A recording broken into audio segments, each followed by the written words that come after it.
ஒரு எம்எல்ஏன்றது சும்மா அனுபவத்தை வச்சுக்கிட்டு கொள்ளை அடிக்கிறவங்களாலாம் இருக்கக்கூடாது. சும்மா அனுபவத்தை வச்சுக்கிட்டு சட்ட விரோதமா கல்குவாரியில ஈடுபடுறவங்களாலாம் இருக்கக்கூடாது. சும்மா அனுபவத்தை வச்சுக்கிட்டு கேள்வி கேட்கிற பிரஸ் ரிப்போர்ட்டர்ஸா தாறுமாறா தாக்குறவங்களாலாம் இருக்கக்கூடாது. இன்னும் ஓப்பனா சொல்லணும்னா, இந்த திமுகவில் இருந்து வந்த ஒரு எம்எல்ஏ மேல கொள்ளையடிச்ச கேஸ் இருக்குது, போதைப் பொருள் கடத்தல் கேஸ் இருக்குது, திருட்டு கேஸ்லாம் இருக்குது. திருட்டு கேஸ்ல எல்லாம் ஜெயிலுக்கு போயிட்டு வந்தவர் ஒருத்தர் இருக்கிறார். நீங்க கூட யோசிக்கலாம் அவர் யாரு அப்படின்னு. நீங்க யோசிக்கலாம் அந்த எம்எல்ஏ யாருன்னு உங்களுக்கு யோசிக்க தோணும். இன்னொரு க்ளூ வேணா நான் தரேன். அந்த திருட்டு கேஸ்ல உள்ள போயிட்டு வந்தவரை யாருக்கு எதிராக இந்த திமுக தேர்தலில் நிக்க வச்சாங்க தெரியுமா?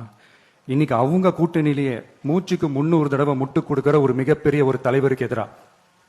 அந்த தலைவரை தோக்கடிக்கணும்னு தான் 1996ல அவருக்கு ஆப்போசிட்டா இந்த எம்எல்ஏவை நிக்க வச்சாங்க. மரியாதை நிமித்தமா அந்த தலைவர் பேருங்க நான் சொல்ல வேணாம்னு நினைக்கிறேன். நானே பார்த்து என்னுடைய வேட்பாளர்களை செலக்ட் பண்ணிருக்கிறேன். நம்மளுடைய அக்கா, நம்மளுடைய தங்கை, நம்மளுடைய அண்ணா, தம்பி அப்படின்னு சொல்லி நம்மளுடைய வேட்பாளர்களை செலக்ட் பண்ணி இன்னைக்கு உங்க முன்னாடி நான் ஒப்படைக்கிறேன். மக்களே, அவங்களை எம்எல்ஏ ஆக்க வேண்டியது உங்களுடைய பொறுப்பு. பிகிலே, கப்பு முக்கியம் பிகிலே.